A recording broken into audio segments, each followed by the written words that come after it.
Hello everyone, welcome back to the channel Marginal Revolution. So let's just get started with our new chapter, and that is chapter number 5. The name is Keynesian System, the Role of Aggregate Demand. So the chapter itself broadly explains what this entire chapter is going to be all about. So Keynesian system is associated with the role of aggregate demand, just like the classical system was associated with the role of classical aggregate supply curve, that is aggregate supply only. Alright, so the first few pages carry a broad understanding about how come there was a downfall, or rather a blow to the classical system of economics. What exactly happened that led to the emergence of Keynesian economics. So I'll try to explain quickly what exactly happened, just to have a brief understanding, because there is no point in just mechanically jumping into the aggregate demand and Keynesian model without to be knowing exactly what happened that led to the emergence of the macroeconomics. So definitely the term was given by the Karl Marx, but Keynes was something who brought this entire subject into prominence. So definitely in the year in the year 1930 there was a great depression, because there was very high level of unemployment. That was something very, very strange, because classical notion is that there can never be any sort of unemployment in the economy. People's gonna always be at the full employment level of equilibrium. People who want work, they're gonna be getting work. Choice is always between working at factory A or working at factory B. There is no such thing at working or not working. So definitely the events of 1930 were not as per the classical notion. Especially in the Great Britain, there was a very high level of unemployment, and the classical explanation of this very unemployment was that laborers, they don't have any knowledge. They ought to be given more skills. They ought to be educated so that they don't end up making bad decisions. They don't end up making suboptimal decisions. So this was the classical notion, and further the solution that they gave to the various governments were, for example, to the UPSC President Hoover, the solution was that let's just raise the taxes, because income had fallen. Definitely people were unemployed, they were not getting paid, so how come they're gonna be paying taxes? So let's just increase the rate of tax so that the tax revenue that has fallen, that can be compensated, because we always need to have a balanced budget into the system. And also any Keynes solution was that definitely we will study in detail what the Keynes solution was. Just now I am giving you a brief background, because author has also explained this thing in the first few 2-3 pages, so we are sticking to the chronology of this chapter. So Keynes solution was definitely that the cause of this Great Depression was steep decline in aggregate demand. We have already studied that aggregate demand comprises of consumption demand, government spending, and the private investment demand. And Keynes was of the view that this investment demand, that is a private investment demand, because private people are all interested in their own profit. So this was quite erratic, quite unstable. So private investment demand had fallen steeply. So government had to intervene in order to infuse the government spending into the economy, so as the aggregate demand can be compensated, aggregate demand can be raised. The fall in the private investment demand can be compensated by rise in the government component of demand, so that aggregate demand goes up. This is it.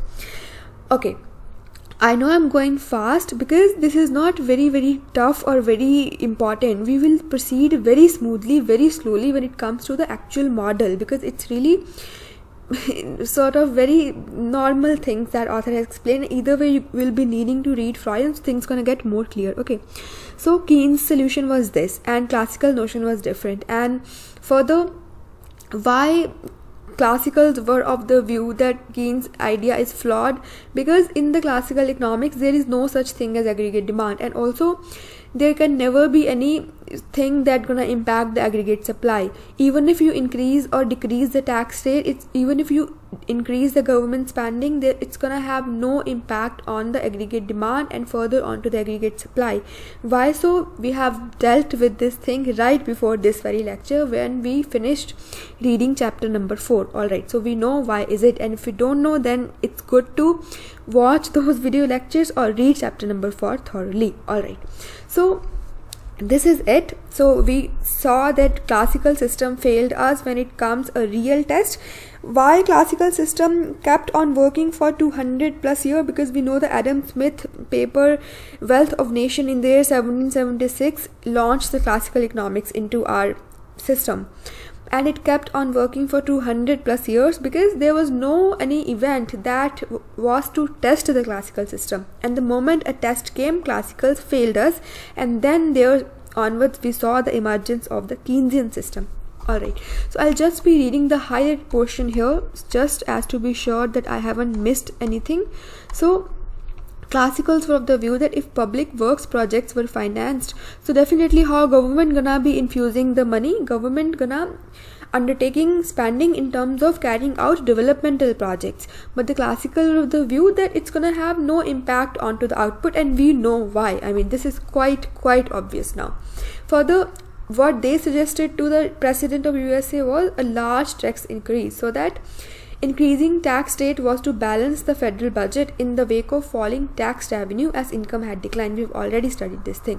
Further, would not increase in taxes or the cut in government spending lower the aggregate demand, output and employment? Definitely no in the classical system, because output and employment, they are all supply determined. Alright.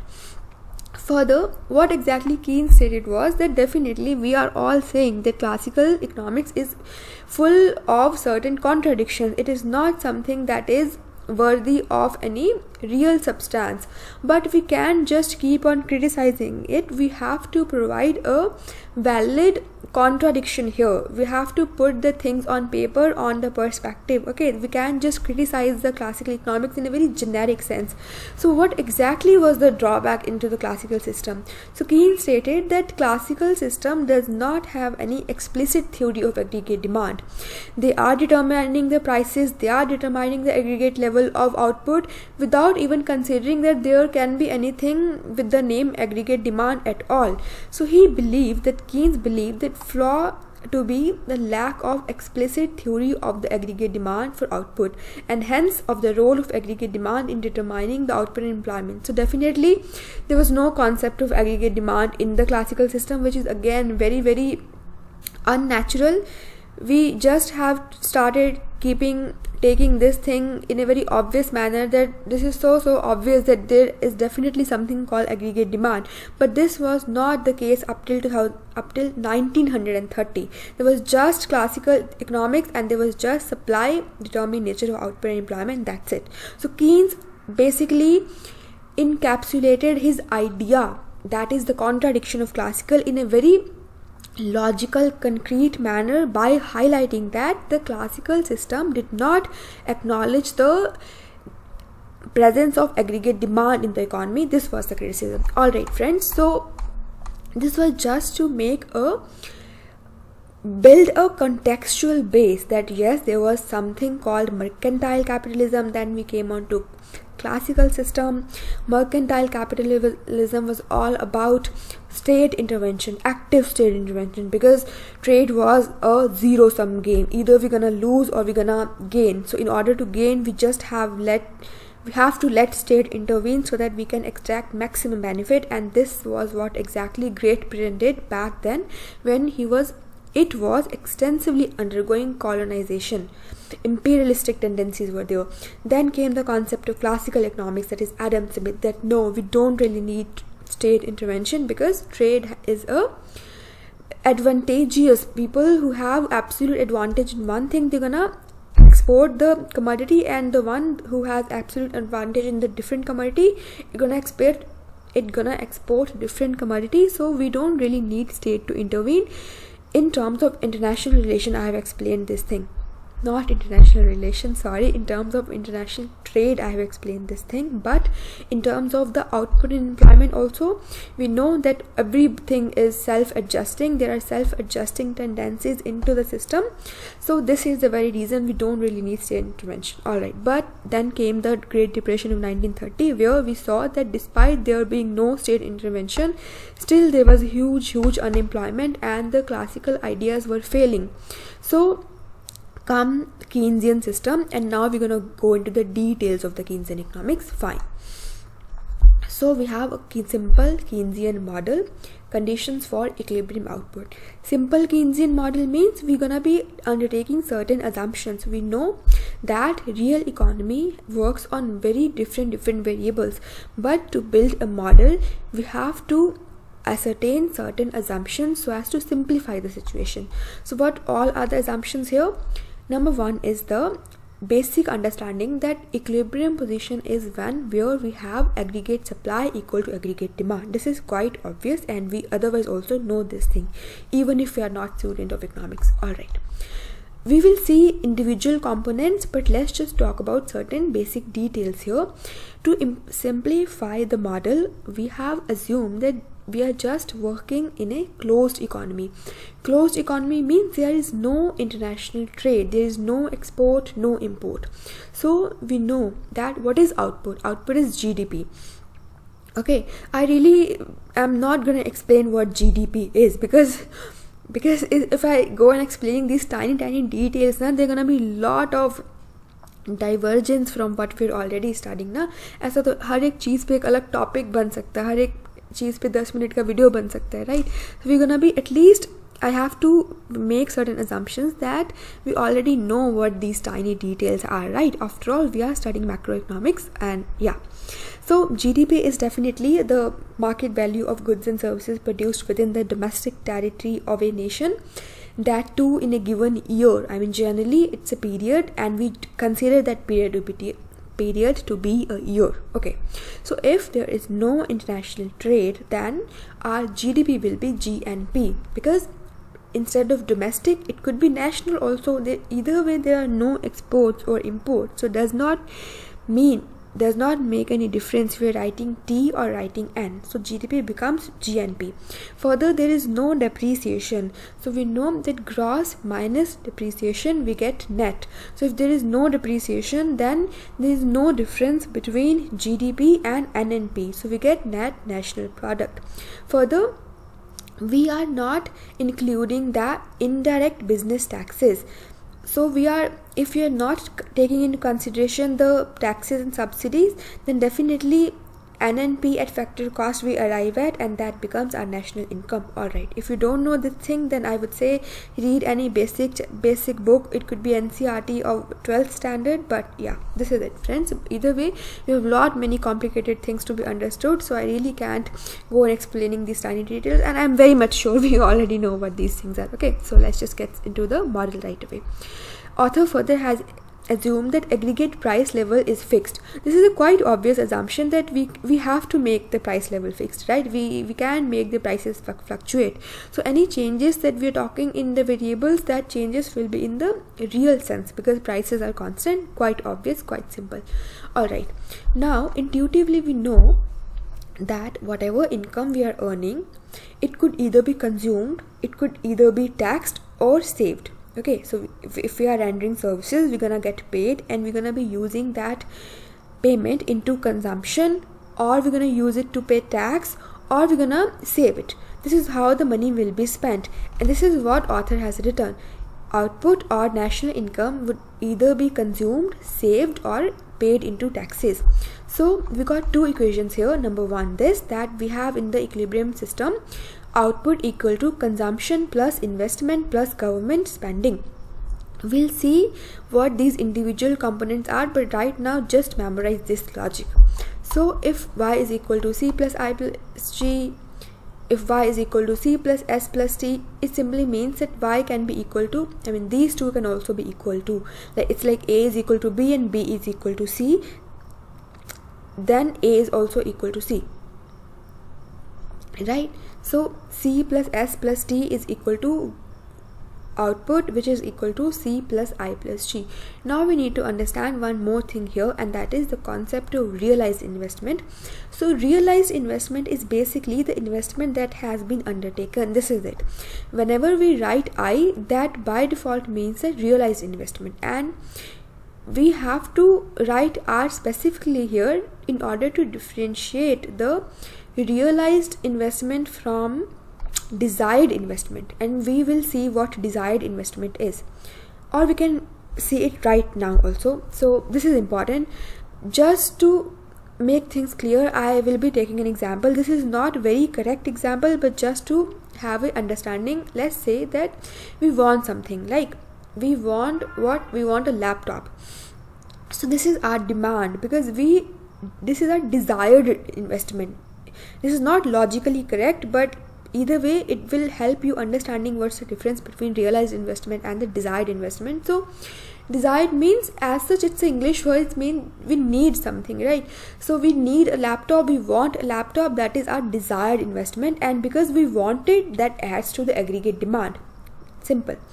But if we actually go into buying it, if we have actually undertaken that purchase, then it becomes our realized investment, because we have actually bought it.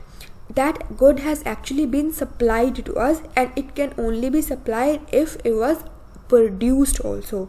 So we can say that realized investment is something which becomes a part of aggregate supply, and desired investment is something which becomes part of aggregate demand. And when we are on to the equilibrium level, realized investment will be equal to desired investment, that is aggregate demand will be equal to aggregate supply, because in both aggregate demand and aggregate supply, C and G components are there. Only difference is IR, which is a part of aggregate supply, and ID, which is part of aggregate demand. So divergence between realized investment and desired investment is something that creates disequilibrium. Alright, further, this is the equation, and I have already explained how come we arrived at here. C is there, it gets cancelled out. S is there, no, S is not there. What is there then? C plus C, only C gets cancelled out. We are left with S plus T and I plus G. So this is second way of writing the equilibrium. It is quite simple. Little bit of maths is there. C gets cancelled out and we are left with S plus T onto our left side and I plus G onto our right side. And intuitively also it's obvious, because savings are something that are leakages from the income. So suppose we have earning rupees 100, and instead of buying the goods for worth rupees 100, we are using 50% of money to save it. So savings are something which are leakages from the income. Again, taxes are also leakages, and investment, government spending are injections. So leakages into injections, we got equilibrium, which is the second way of expressing this very equation. Alright, now the third way, we can also write that this is the aggregate supply, consumption plus realized investment plus government spending, which will be equal to aggregate demand. And aggregate demand is what? Consumption plus desired investment plus government spending. This is it. Now C gets cancelled out, G gets cancelled out, and we are left with IR and I. So in the equilibrium level, realized investment will be equal to investment. This is it. Further, again, author has just put them into one place, the entire equation that we have talked about. So yes, this is it. We already know what this is. Okay, so now this is a circular flow of income and output. I'm not assuming that we're talking about the two-sector economy only, because we are already into good portion of economics, right? We're not student of 12th class that we're gonna be needing to understand in a very step-by-step manner. So let's just assume that all sectors are there. We have household sector, we have business sector, financial markets, government sector. We have all sectors incorporated into our model. So definitely households, they render factor services to the business sector, and business sector produces the output and it pays the households. It pays what? Wages, interest, rent, right? And yeah. So now how this circular flow is completed? So definitely households, whatever income they are earning from rendering their services to business sector, households gonna either use that money to consume goods. Again, consumption is the demand for the very output that the business sector has produced. So one cycle is here. Or it's gonna save some portion of the money into the banks, into the financial markets. Alright. or it's gonna pay some portion of that very income to the government in the form of taxes. Quite simple.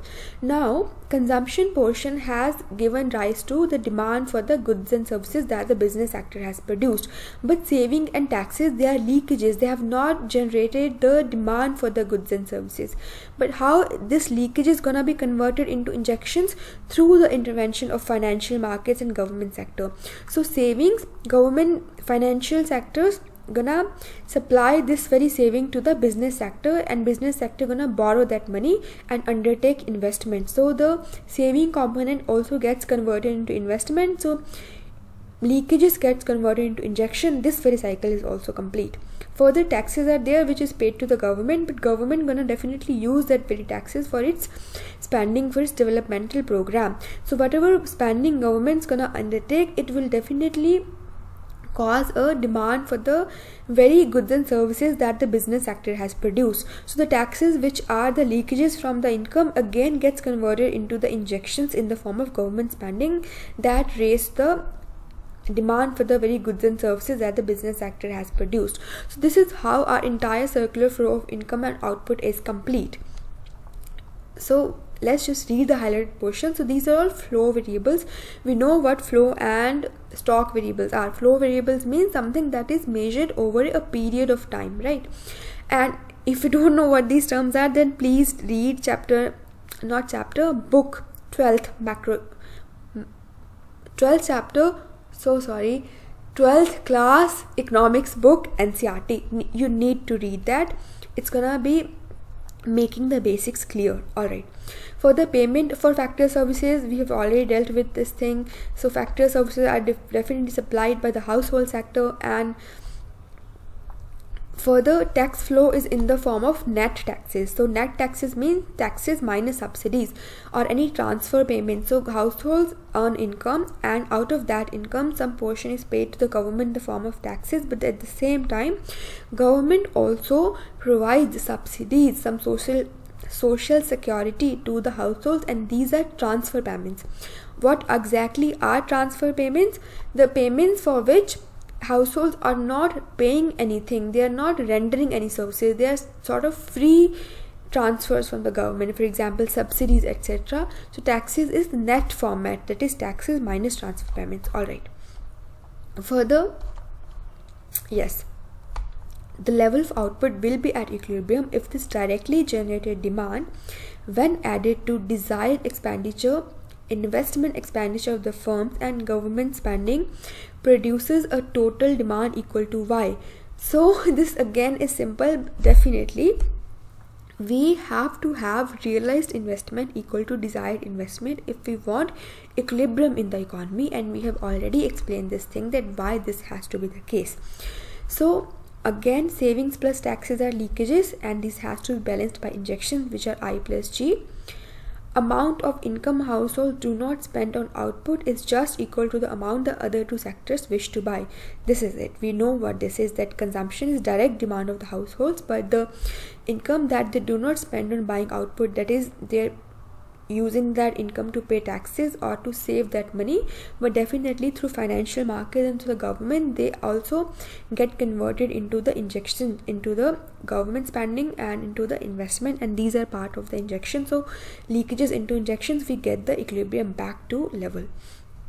Alright, so now this is important, that the investment demand of the private sector we're talking about is definitely into the form of plant and equipment plus inventory investment. What is inventory? It's the stock of the goods and services, and plant and equipment is definitely plant and equipment. So what author has stated, that largely, broadly, plant and equipment, they remain same. It's just the inventory investment that varies, because stock is something that can be varied, right? So inventory investment, the desired and realized totals may differ. So realized investment is definitely something, the output which has already been undertaken, so goods has already been produced, because it's a realized investment we're talking about. But desired investment is something that business entrepreneur wants to undertake. It's part of aggregate demand. So when we are saying that realized investment is more than the desired investment, it simply means that there is more inventory in hand, there is more actual aggregate supply than the aggregate demand. And when this is the case, then definitely what will happen, since aggregate supply is more than the aggregate demand, we're gonna be having accumulation of unintended inventory. Accumulation means accumulation. Like what can be a different term of accumulation is like aggregation of inventory, that too unintended. That is, business entrepreneurs didn't want to keep a stock of this inventory, it just got accumulated because realized investment turns out to be more than the desired investment. So what's going to happen? So aggregate supply is more than the aggregate demand, so entrepreneurs gonna cut short onto their aggregate supply. They're gonna reduce the stock of inventory because it's already been accumulated, and that too unintended. So they're gonna sell off this very stock, and we're gonna be seeing the realized investment going down, which again gonna come to the level of desired investment. Alright, further, the opposite condition could be when the realized investment is less than the actual investment or desired investment. When realized investment is less than the desired investment. So desired investment is part of aggregate demand. Entrepreneur wants to undertake more investment, but they haven't undertaken. So aggregate demand is more than the aggregate supply. We're gonna be see unintended, that is unwanted inventory shortfall. So what will happen? Because inventory shortfall is there, so they will increase the level of production, and if level of production has gone up, it means the desired realized investment will go up, so aggregate supply will go up. So we'll see the equilibrium going back to the normal level again. We will see aggregate supply being equal to aggregate demand again. So this is how this entire thing is adjusted. The equilibrium point I is equal to IR is the level of production that, after all sales are made, leaves inventory investment at the level of desired firms. So really a lot of pages has been dedicated to explain this tiny point. The broad underlying idea is simple, that realized investment has to be equal to desired investment, and if these two varies, we're gonna have disequilibrium, because realized investment is a part of aggregate supply and desired investment is a part of aggregate demand. So whenever aggregate supply is more than the aggregate demand, business entrepreneurs gonna cut short on its inventory because there is already unintended inventory accumulation, and we'll see aggregate supply falling down and becoming equal to aggregate demand. The other way around is true when we have the opposite case. Alright, now we will see the components of aggregate demand, which are again very very important, and yes, I mean very high utility this chapter carries because of many things, because very questions are asked from this chapter in a direct way, in an indirect way also.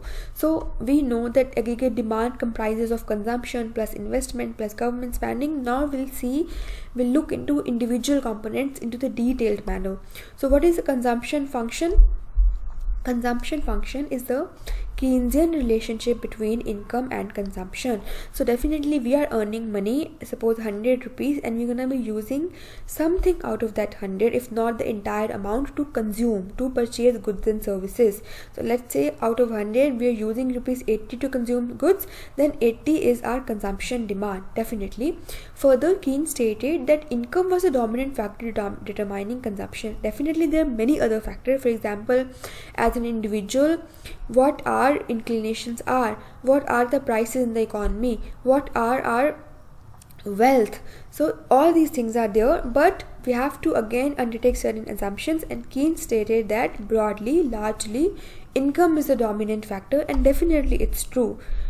No matter what our inclination are, if we start earning more, our consumption becomes like that. If we don't have money, we're gonna cut short on consumption. This is quite obvious. This is the human tendency. Alright, so this is our consumption function. We have to just memorize this. Consumption is equal to A plus BYD. A stands for intercept, that is a constant term. Even if income is zero, we still be consuming something, right? For example, we are unemployed and we have absolutely no income, and still we are consuming a lot of goods and services.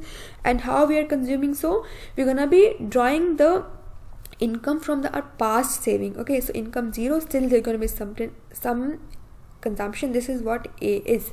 Further, YD stands for disposable income that is left after paying taxes. Okay, so B is the marginal propensity to consume. What does it mean? It means out of given income, how much we're gonna be using for consumption.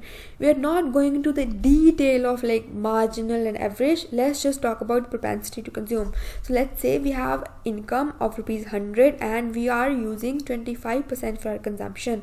I mean, definitely we just don't go on consuming our entire money, right? We just don't want spending entire salary into buying goods and services. No, we out to save something. So propensity to consume is a proportion of the disposable income. When we'll go into the graphical determination, this thing become more clear. Further, value of A is equal more than 0. Again, so simple, it cannot be 0, right? We can just be having zero consumption when income is 0. No, we always gonna be consuming something, right? And the value of B is greater than 0 but less than 1. If value of B is 1, it simply means that whatever is the disposable income, we're gonna be using the entire income into consumption only. But definitely this is not the case. And if B is 0, it simply means that we just are not using any of the income into consumption, which again is not true. So the value of B is something which is greater than 0 and less than 1. Alright. Again, marginal propensity to consume is what? Changes in consumption due to changes in income. For example, our income has gone up from 1000 rupees to 1000 rupees and our consumption has gone up from rupees 50 to 100. So what is the change in consumption? It is of rupees 50. And what is the change in income? It's of rupees 100. So 15 upon 100, we get our marginal propensity to consume. Alright. And this is the graphical explanation of the Keynesian consumption function. A is the intercept because it's the position of consumption curve when income is 0. So y onto the x-axis we have disposable income. So definitely at this particular point this is 0 and A is that turns out to be our intercept. And further onto the y-axis we have the consumption need, and see, this is the slope of the consumption curve, which is equal to B. So slope is the marginal propensity to consume. That is how we calculate a slope. We calculate a slope by dividing the changes in y to changes in x. So changes in y here means change in consumption, and changes in disposable income, we get the marginal propensity to consume or the slope of the consumption curve. If let's say marginal propensity to consume is quite high, so with a given change in income there's going to be very high change in the consumption demand, and we're going to be seeing this curve not like this but rather like this, quite steep. But if marginal propensity to consume is less, we're going to be seeing the shape of this curve as very flat, like this, very slow changes into the consumption when the disposable income changes. So what is the conclusion? That yes, B, that is marginal propensity to consume, is the slope of consumption curve. Alright. What is the marginal propensity to consume? It is the increase in consumption per unit increase in the disposable income. That is changes in consumption divided by changes in income. Further, we just have understood what these entire things are, that income is equal to consumption plus saving plus taxes. Instead of income, we have to write what? Disposable income. And how are we going to get disposable income? By subtracting the taxes from the income. So tax comes to left side, we get y minus t, which is equal to c plus s. So y minus t becomes disposable income. Alright. Further, we can write this into, we can come at a saving function also. Saving again is a function of income, but we're gonna be having a little bit different shape of saving curve and different equation per se, because when income is 0, we cannot have a positive saving, right? Rather, we'll have a negative saving, because the income is used, either way there is no income, and whatever savings are, they are drawn to they are drawn to do what? They are drawn to be utilized for our present consumption. So the saving at the zero level of income becomes negative. Alright, and further, this is 1 minus B. B stands for marginal propensity to consume, and 1 minus B becomes marginal propensity to save. I mean, it's a simple. Income is either consumed or saved, and if we know what is consumed, then the difference of left out, the different. I think I just am explaining the entire thing in one go, so lot of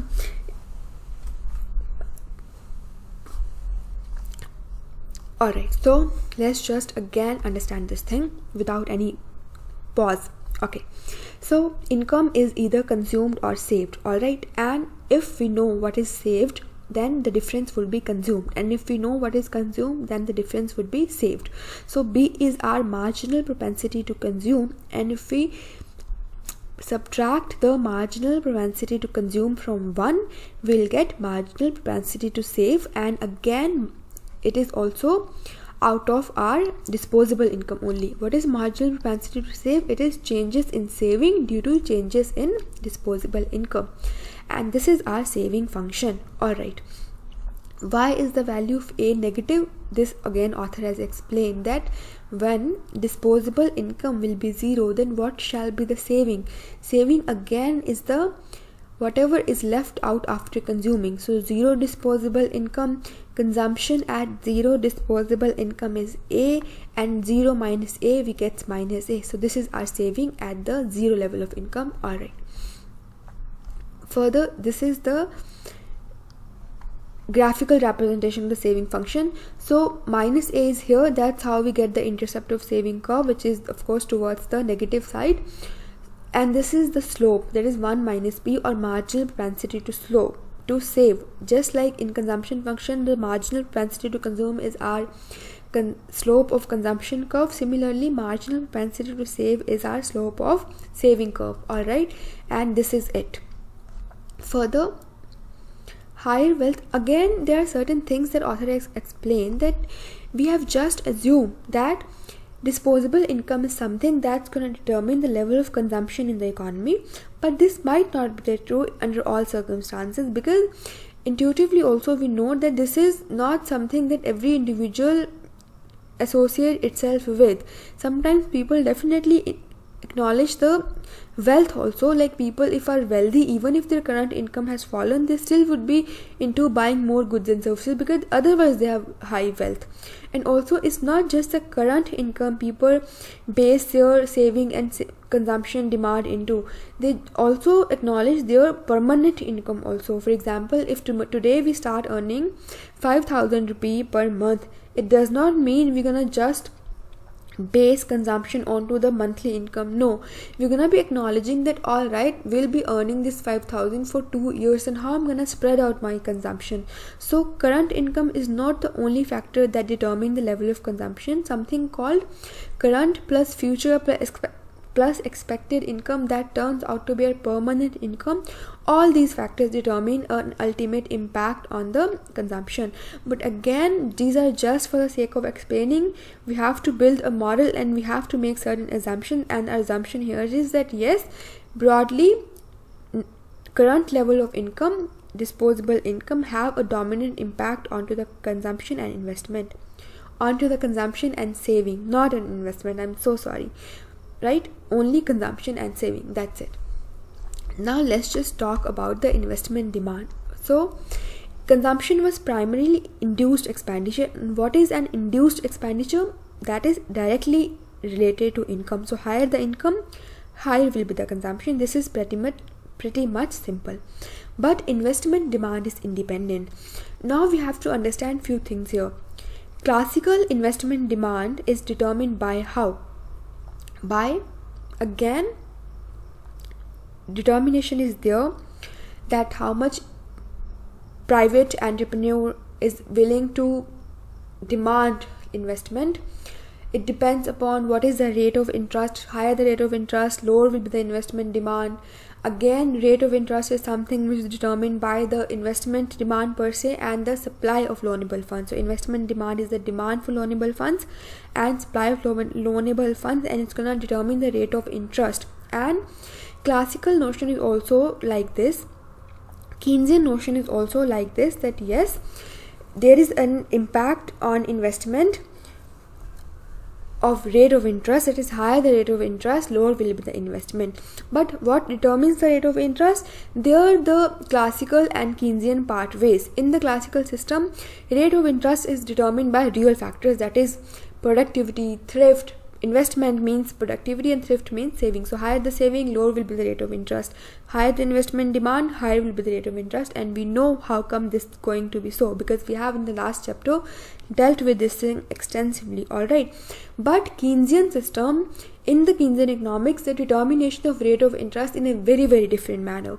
It's in the form of demand for money and the supply of money, and we'll look into this when we will study chapter number 6, when we will talk about the money market and determination of rate of interest in the Keynesian economics. So what we have understood here is that yes, no matter how interest rate is determined, classical and Keynesian differ on the determination of interest rate per se.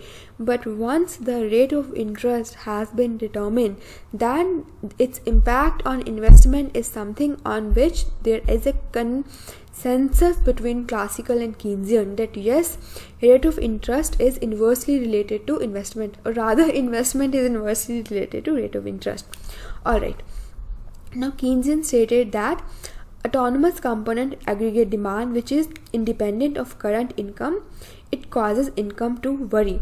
Autonomous component is what? Of course, the private entrepreneurs' investment demand, because it is dependent upon the rate of interest and not on the income. It is quite erratic. Okay, because whenever expected profitability shifts, investment demand is gonna shift. So investment demand is a component of aggregate demand in the Keynesian economics. We are leaving the classical economics now. We are just talking about the Keynesian economics only, and the aggregate demand is extremely important in the Keynesian economics. It's just to explain the consensus onto one thing which Keynesian and classical have, that I have brought in the classical notion here. But now we are ending the classical system. This is it. Let's just talk about the Keynesian economics only. So autonomous component of aggregate demand, that is private investment demand. This is quite erratic because profitability expectation of business entrepreneur is something which keeps on shifting. And with the shift, we're gonna be seeing a shift in the aggregate demand. And with the shift in aggregate demand, definitely we're gonna be seeing the change in the equilibrium level of output and employment, a deviation from the full employment level of equilibrium output. Okay, so Keynes is of the view that since investment spending is volatile, so government has to intervene. I mean, of course, we know that total or aggregate demand is equal to consumption demand, which is quite stable, plus investment demand, which is quite volatile, quite unstable, plus government spending. So if I is volatile, we just need to check that volatility by infusing the government investment, by undertaking government investment. So volatility gets cancelled out. I falls, let's just increase the G. I goes up, let's just decrease the G. This is how we're gonna be maintaining the overall aggregate demand. Alright, Keynes stated that primary determinants of investment expenditure in the short run, the interest rate and the state of business expectation. Now the business expectations that vary considerably, and this is why the investment spending, they are quite volatile. What impact the rate of interest gonna have on investment? On this, Keynes' analysis did not differ from the classical, as I've already explained. Further, what is the summary? Whatever we have studied, we can encapsulate into this statement that expectations of the future profitability of investment projects rested on a precarious means very fragile, very uneasy, base of knowledge. Like, people don't really have much of knowledge. Their knowledge base is very, very fragile. Either way, sometimes they're gonna just be acting in like an animal spirit, like everything is good, and sometimes unnecessarily they're gonna be just showing very depressing symptoms. So this is why the investment demand is quite volatile, because it's not based on something sound logical facts. It's quite based on precarious base. The Keynes felt that such expectation could shift frequently, definitely, so at times drastically. So shifting is there, but sometimes the shift is so drastic that the fall in aggregate demand is huge, and this is what exactly happened in the year 1930. So that is how we saw high level of unemployment. So in response to this, this is it. So consequently, investment demand was unstable, so government has to intervene to compensate for the deficiency in the aggregate demand that happens due to fall in the investment demand. All right, now we are on to, how much is left?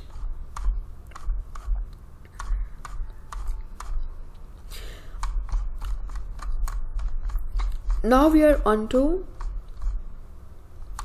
determination of equilibrium income. All right, so definitely again इतना जो भी हमने समझा है वो इसीलिए समझा है ताकि हम लोग आसानी से equilibrium level of income determine कर सकें, बार बार उन्हीं चीज़ों को ना एक्सप्लेन करना पड़े. Okay, so I will not be going into again what these terminologies are. We just gonna stick to the logic that yes, aggregate demand gonna be equal to aggregate supply, and this is one we gonna be having a equilibrium level of income, right.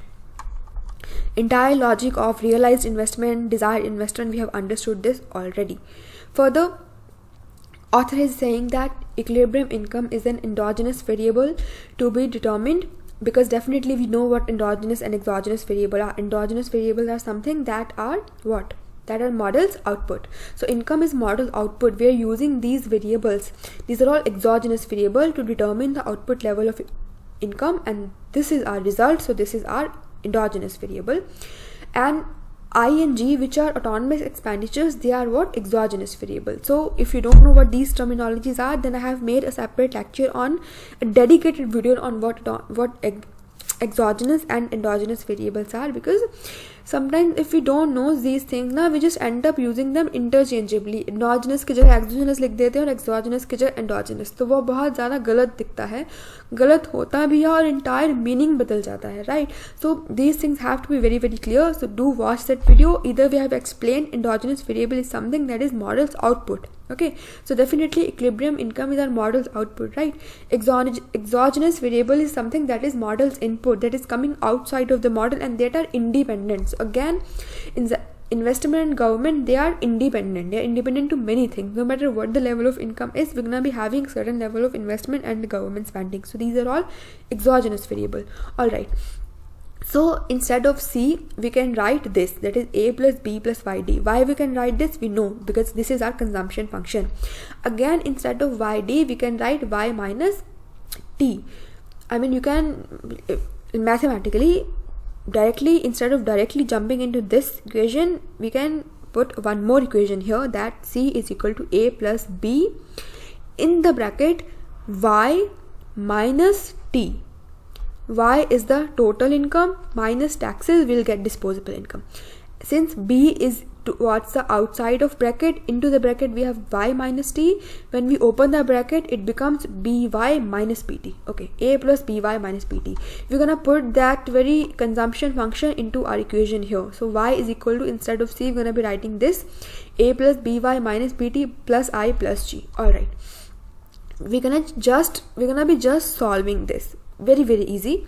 So this by, that is onto our right side, it comes onto our left side, so it becomes y minus by, which is equal to, what is the leftover? A minus bt plus I plus g. Y is taken out as common variable. Whatever is left is, this is bracket here, so y has been taken out. 1 minus b equal to, again we're going to be writing this. Now income remains onto the left side, 1 minus b comes onto the right side. Since it's a multiplicative thing, here it's gonna go down as a dividing factor. So 1 minus 1 upon 1 minus b is, again we're going to be writing these variables here, that is a minus bt plus I plus g. Alright, so we're going to be drawing these things onto a graph now.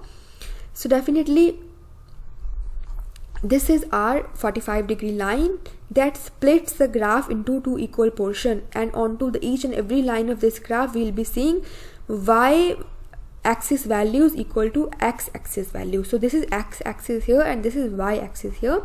Y stands for not the axis but income, so y means income. So onto the 45-degree line we have aggregate demand, which is on the y axis, equal to aggregate supply, which is onto the x axis. And again this is our consumption function, which is the function of the disposable income, and its slope is equal to the marginal propensity to consume, and this is our intercept. These are all the autonomous component. A is autonomous because income level is 0, still will be consuming something. Taxes again are autonomous, and we're gonna be going to the details of taxes in G. I think, okay, I just missed out this very component.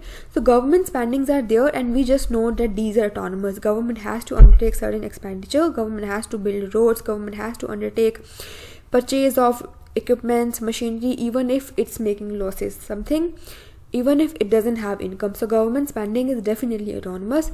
Further, taxes are also autonomous. It's just our assumption that alright, government spending and taxes, they are autonomous. Alright, and why we are not writing T only, why we are writing B with T? Because not entire taxable amount forms part of our aggregate demand. No, only that part is our aggregate demand, which is used into consumption. Let's just understand with patience with the help of an example. Number one, what we have to understand is that we are writing minus here. It means this is not a positive function, it's a negative function. Higher the taxes rate, lower gonna be aggregate demand. Okay, it's a leakages from the system. So let's say our income is 100 and we are paying 50 as taxes and 50 consumption demand is there. Now government has done what? It has increased the taxes. If government has increased the taxes, let's say from 100 to 200, so what shall be the decline in aggregate demand? To the tune of entire rupees 100 or what? Not to the tune of entire rupees 100. Why? Because either way 100 was not our consumption demand. Even if rupees 100 was our income, it was not part of aggregate demand in its entirety, because we were using only 50% of it for consumption. So only a fraction of it is taken out of the system, the fraction which is used in the consumption. Okay, so the part in fact which is not used into the consumption, if government is taking it away, it doesn't make any difference. It does actually, but in a very positive way, but we'll talk about it when we'll understand the balanced budget multiplier. Right now, just understand that the T is not in its entirety taken into consideration. A proportion of T is taken into consideration, and that proportion is the marginal propensity to consume. Alright, I think I have explained enough. Either way, you just have to read FROYEN, and if you haven't got over these concepts, you can mention it in the comment section. I'll try to explain this in a more easy manner. Okay, right. So I plus G are again autonomous component. Because they're autonomous, they're gonna be a fixed increment into the consumption curve, and we're gonna be seeing a upward shifting in this curve. That's it, quite simple. These are not dependent onto the income per se. Alright, so our equilibrium is at the point here, that is A. So y bar gonna be our equilibrium level of output. Onto the lower side also we can show this through investment and government spending, that are injections, and saving plus taxes, that are leakages format. So definitely saving curve is something which starts from the negative side, because at the zero level of income our savings are negative. So these are taxes are also autonomous. Definitely taxes are autonomous, but they vary with the income. For example, tax rate is 2%. So if income is 100, tax revenue will be rupees 2. If income is 200, tax revenue will be rupees 4. So tax imposition per se is something which is autonomous, but tax revenue varies with the income. Alright, this is our saving plus tax curve, and this is our investment plus government spending curve, which is quite autonomous as it's a horizontal line, and their intersection going to determine the equilibrium level of income. You can show this either way, but more acceptable is this very point, and we can show it in both ways also, right? Now we are on to this last thing, and this is, we have already studied what this is, but we're gonna be naming it now. So this component is the autonomous expenditure multiplier. Again, this is simply multiplier. We know 1 upon marginal propensity to consume is a multiplier, but we're gonna be calling it autonomous expenditure multiplier. Why so? Because it is multiplying what? Multiplying autonomous expenditure. Each and every variable here is autonomous. It is independent of the level of income, and we have understood this thing already. Investment demand is dependent upon the rate of interest and the expected profitability, and not on the income. Government spendings are again something which is not determined by the level of income in the economy. Even if government is making losses, even if the GDP simply means national income is quite low, government still gonna be undertaking certain investments. So it is quite autonomous of the income. So these are all autonomous expenditure, and this is our autonomous expenditure multiplier, and whatever is the value, income gonna change by a multiple of that very value. Alright, so let's say marginal propensity to consume is 0.5, and we're gonna be using B's value here, and we'll see that the multiplied value is gonna be 2. So 2 multiplied by whatever changes are brought into the autonomous expenditure. Let's say autonomous government expenditure changes to the tune of 100 crore. So 100 crore multiplied by 2, the equilibrium level of income gonna change by 200 rupees crore. Okay, so this is it. I have just highlighted these things so that you can read them if you want, but otherwise also I have explained, and this is the crux of whatever we have studied up till now. Nothing new. Let's just with patience read it once. Okay, Keynes' theory in its simplest form can be stated as follows. Consumption is a stable function of income, that is, marginal propensity to consume is stable. Changes in income come primarily from changes in the autonomous components of aggregate demand, especially from changes in the unstable investment component. A given change in an autonomous component of aggregate demand causes a larger change in equilibrium income because of multiplier, for reasons we explain later. Alright, equations that we've already studied make it clear that in the absence of government policies to stabilize the economy, income will be unstable because of instability of the investment. And further, one can also see that by appropriate changes in the government spending and taxes, the government could counteract the effects of shift in investment. Appropriate changes in government and T, that is government spendings and taxes, could keep the sum of the terms in the parentheses in the brackets unchanged. So if investment falls, we'll see this in our next lecture when we'll talk about this thing, changes in equilibrium income, that how come when investment falls, government can counteract that fall in investment by raising the government spending. But we'll see this in our next video, friends. So this is it. We have almost done half of the chapter. Half chapter is left, and we'll do it tomorrow. And thank you so much for watching the lecture. If you think that you haven't got anything, then you can mention it in the comment section, and I'll try to explain it with more patient and in a more detailed manner, right? So thank you so much for watching. Goodbye.